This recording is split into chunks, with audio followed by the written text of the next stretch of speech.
Hi friends, இந்த வீடியோவில் நம்ம எதை பற்றி பார்க்க போகிறோம்னா, உங்கள் லேப்டாப் அல்லது டெஸ்க்டாப்பில் இருக்கக்கூடிய டிஸ்க் டிரைவ்ஸை எப்படி மெர்ஜ் பண்ணுறது அப்படிங்கிற இன்ஃபர்மேஷன் தான் பார்க்க போகிறோம். ஸோ எந்த டிஸ்க் டிரைவ் வேணாலும் மெர்ஜ் பண்ணிக்கலாம். உதாரணத்துக்கு டிஸ்க் சியை வந்து இ கோடை மெர்ஜ் பண்ணலாம், அல்லது இ டிஸ்கை எஃப் கோடை வந்து மெர்ஜ் பண்ணிக்கலாம். நீங்கள் எப்படி வேணாலும் மெர்ஜ் பண்ணிக்கலாம். ஸோ பொதுவாக மேக்ஸிமம் பார்த்தீங்கன்னா நிறைய பேருடைய லேப்டாப்பில் சி டிஸ்க் வந்து மேக்ஸிமம் ஃபில் ஆயிரும். இதில் தான் ஓஎஸ் எல்லாமே இன்ஸ்டால் பண்ணியிருப்போம். ஸோ அந்த சி டிஸ்க் ஃபில் ஆயிடுச்சு அப்படின்னா லோ மெமரி பேஸ் அப்படின்னு வந்துட்டு நம்மளுக்கு நிறைய ஆப் வந்து சரியாக ஒர்க் ஆகாது. ஃபுல்லாக லேப்டாப்பு அல்லது கம்ப்யூட்டர் வந்து ஹேங் ஆக ஆரம்பிச்சிடும். ஸோ இந்த டிஸ்க் சியை வந்து நீங்கள் எக்ஸ்டெண்ட் பண்ணிட்டீங்க, அதனுடைய வால்யூம் எக்ஸ்டெண்ட் பண்ணிட்டீங்க அப்படின்னா உங்களுடைய லேப்டாப் ஹேங் ஆகாது, ஸ்மூத்தாக வந்து ஒர்க் ஆகும். ஸோ அது எப்படி எக்ஸ்டெண்ட் பண்ணுறது, அந்த பார்ட்டிஷன் எப்படி எக்ஸ்டெண்ட் பண்ணுறது அப்படிங்கிற இன்ஃபர்மேஷன் பார்க்கலாம். ஸோ இதுக்கு நீங்கள் இந்த சர்ச் ஆப்ஷன் ஸ்டார்ட் ஆப்ஷனில் போயிட்டு பார்ட்டிஷன் அப்படின்னு டைப் பண்ணுங்கள். ஸோ இதில் பாருங்கள், create and format hard disk partitions அப்படின்னு இருக்கும். அந்த ஆப்ஷனை கிளிக் பண்ணிக்கோங்க. நெக்ஸ்ட் டிஸ்க் மேனேஜ்மெண்ட் அந்த ஃபோல்டர் ஓப்பன் ஆயிரும். ஸோ இதில் உங்கள் லேப்டாப்பில் எத்தனை டிஸ்க் நீங்கள் பார்ட்டிஷன் இனிஷியலாக வந்து பண்ணி வச்சுருக்கீங்களோ அந்த டிஸ்க் எல்லாமே அவங்க டிஸ்பிளே பண்ணுவாங்க. ஸோ நான் இப்போ இந்த டிஸ்கில் வந்து பார்த்தீங்கன்னா சி டிரைவும் இ டிரைவ் இது ரெண்டுத்தையும் வந்து மெர்ஜ் பண்ண போகிறேன். இ டிரைவில் வந்து இருக்கக்கூடிய அந்த தேவையில்லாத டாக்குமெண்ட்ஸ் நீங்கள் டெலீட் பண்ணிவிட்டு தேவை இருக்கக்கூடிய டாக்குமெண்ட்டை மற்ற டிரைவுக்கு வந்து ஷிஃப்ட் பண்ணி வச்சுக்கோங்க. ஏன்னா நம்ம எந்த டிரைவை வந்து பர்டிகுலராக சி டிரைவ் கூட மெர்ஜ் பண்ண போகிறோமோ, உதாரணத்துக்கு இ டிரைவை தான் நான் சி டிரைவ் கூட மெர்ஜ் பண்ண போகிறேன்.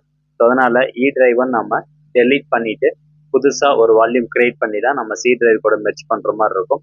ஸோ அதனால் நீங்கள் எந்த டிரைவை டெலீட் பண்ண போகிறீங்களோ அந்த டிரைவில் இருக்கக்கூடிய பேக்கப் ஃபைல்ஸ் எல்லாமே நீட்டு எடுத்து இன்னொரு ஃபோல்டரில் வந்து ஷிஃப்ட் பண்ணி வச்சுக்கோங்க. அதாவது இன்னொரு டிஸ்கில் வந்து மூவ் பண்ணி வச்சுக்கோங்க. இப்போது சி டிரைவை இ கோடை வந்து மெர்ஜ் பண்ணலாம், அதே மாதிரி இ எஃப் கோடை வந்து மெர்ஜ் பண்ணிக்கலாம். ஆனால் சி டிரைவை வந்து டைரெக்டாக எஃப் டிரைவ் கூட மெர்ஜ் பண்ண முடியாது.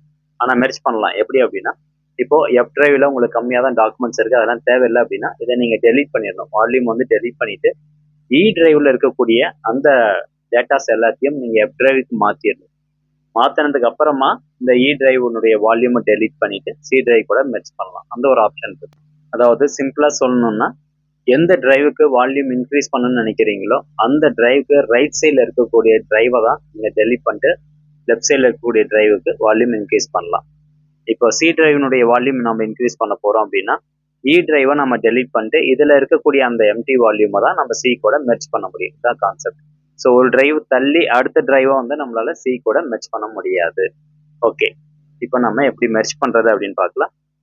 இப்போ நான் இ டிரைவை சி கூட மெர்ஜ் பண்ணுறேன். அதனால் இந்த இ டிரைவ் கிளிக் பண்ணிட்டு ரைட் கிளிக் வந்து பண்ணுறேன். ஸோ இப்போ ஏற்கனவே நான் இதில் இருக்கக்கூடிய டேட்டாஸ் எல்லாமே தேவை இருக்கக்கூடிய டேட்டாஸ் எல்லாமே நான் மூவ் பண்ணிட்டேன். ஒன்ஸ் மூவ் பண்ணதுக்கு அப்புறமா இங்கே பாருங்கள், டெலீட் வால்யூம் அப்படிங்கிற ஒரு ஆப்ஷன் இருக்கும். அந்த ஆப்ஷனை கிளிக் பண்ணிட்டு இதில் எஸ் அப்படிங்கிற ஆப்ஷனை கிளிக் பண்ணிக்கோங்க. எகெயின் எஸ் அப்படிங்கிறத கிளிக் பண்ணுங்கள். நெக்ஸ்ட்டு பார்த்தீங்கன்னா இந்த மாதிரி ஃப்ரீ பேஸ் அப்படிங்கிறது உங்களுக்கு லைட் கிரீன் கலரில் வந்துடும்.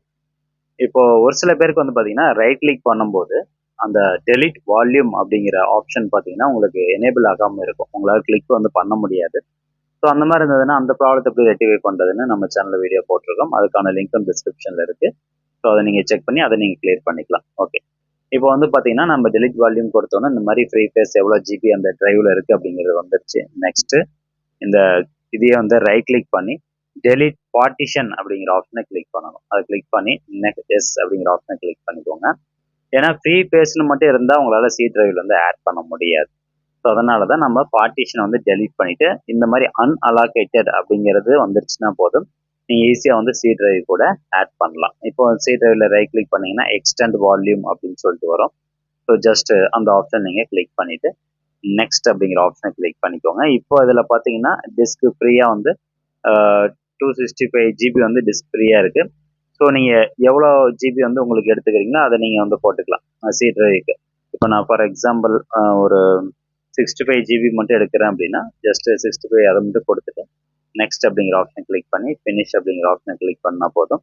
இப்போ பார்த்தீங்கன்னா இந்த அன்அலாகேட்டடில் மொத்தம் 260 சம்திங் இருந்தது இல்லையா? ஸோ அதில் இருந்து ஒரு 60 ஜிபி மட்டும் சி டிரைவில் ஆட் ஆகிடுச்சு. இங்கே பார்த்தீங்கன்னா இது 102 ஜிபி ஆகிடுச்சு. ஸோ இந்த மாதிரி ஈஸியாக நீங்கள் 2 டிரைவை வந்து மெர்ஜ் பண்ணலாம். இந்த வீடியோ சம்மந்தமாக ஏதாவது சந்தேகம் இருந்தது அப்படின்னா கீழே இருக்கக்கூடிய கமெண்ட் செக்ஷனில் கமெண்ட் பண்ணுங்கள். ஸோ கண்டிப்பாக நான் உங்களுக்கு ரிப்ளை பண்ணுவேன். இப்போ ரெஃப்ரெஷ் கொடுத்து பார்க்குறேன் பாருங்கள். ஓகே, இப்போ பார்த்தீங்கன்னா சி டிஸ்க் வந்து 68 ஜிபி ஃப்ரீ வந்து இருக்கு. 102 ஜிபி நான் அலோகேட் பண்ணிட்டேன். ஸோ ஃபுல்லாக இருந்தது. இப்போ பார்த்தீங்கன்னா 68 ஜிபி ஃப்ரீ அப்படின்னு காமிக்குது. நெக்ஸ்ட் இந்த அன்அலோகேட்டட் அப்படின்னு இருக்கு பார்த்தீங்களா, அந்த 195 ஜிபி. ஸோ இதுக்கு வந்து நீங்கள் டிஸ்க் நேம் கிரியேட் பண்ணணும். டிஸ்க் கிரியேட் பண்ணால் மட்டும்தான் உங்களால் யூஸ் வந்து பண்ண முடியும். அதர்வைஸ் உங்களுக்கு அந்த 102 ஜிபி மட்டும் தான் உங்களுக்கு காமிச்சிட்டு இருக்கும். ஸோ இதில் தான் நீங்கள் எல்லா டேட்டாவும் கொண்டு போய் டம்ப் பண்ணுற மாதிரி இருக்கும். ஸோ அப்போது இந்த அன்அலோகேட்டட் அப்படிங்கிறத நம்ம இன்னொரு டிஸ்கை வந்து கிரியேட் பண்ணிடலாம். ஸோ ரைட் கிளிக் பண்ணி இந்த நியூ சிம்பிள் வால்யூம் அப்படிங்கிறத செலக்ட் பண்ணிட்டு நெக்ஸ்ட் அப்படிங்கிற ஆப்ஷன் கிளிக் பண்ணிக்கோங்க.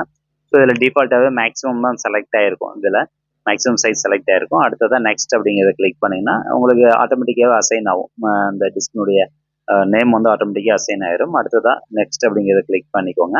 ஸோ இதில் என்டிஎஃப்எஸ் அப்படிங்கிற செலக்ட் ஆயிருக்கான்னு பார்த்துட்டு அடுத்ததான் நெக்ஸ்ட் அப்படிங்கிறத கிளிக் பண்ணிட்டு அகைன் ஃபினிஷ் அப்படிங்கிறத கிளிக் பண்ணுங்கள். ஸோ இப்போது உங்களுக்கு அந்த டிஸ்க் வந்து அலோகேட் ஆயிரும். ஸோ பார்த்தீங்கன்னா டிஸ்க் அலோகேட் ஆயிடுச்சு. ஸோ இதில் உங்களுக்கு காமிக்கிறேன். ஓகே, இங்கே பாருங்கள், சி டிரைவ் அடுத்து டிரைவ். ஸோ 2 டிரைவ் வந்து நம்ம அலோகேட் பண்ணியாச்சு. ஸோ இதுக்கப்புறம் பார்த்தீங்கன்னா லேப்டாப் ஹேங் ஆகிற இஷ்யூலாம் கொஞ்சம் தடுக்கலாம். கண்டிப்பாக இந்த இன்ஃபர்மேஷன் உங்களுக்கு யூஸ்ஃபுல்லாக இருக்கும் அப்படின்னு நினைக்கிறேன். இந்த தகவல் முடிஞ்சது நிறைய பேர் ஷேர் பண்ணி விடுங்க. மீண்டும் அடுத்த ஒரு நல்ல பதிவில் சந்திக்கலாம். நன்றி, வணக்கம்.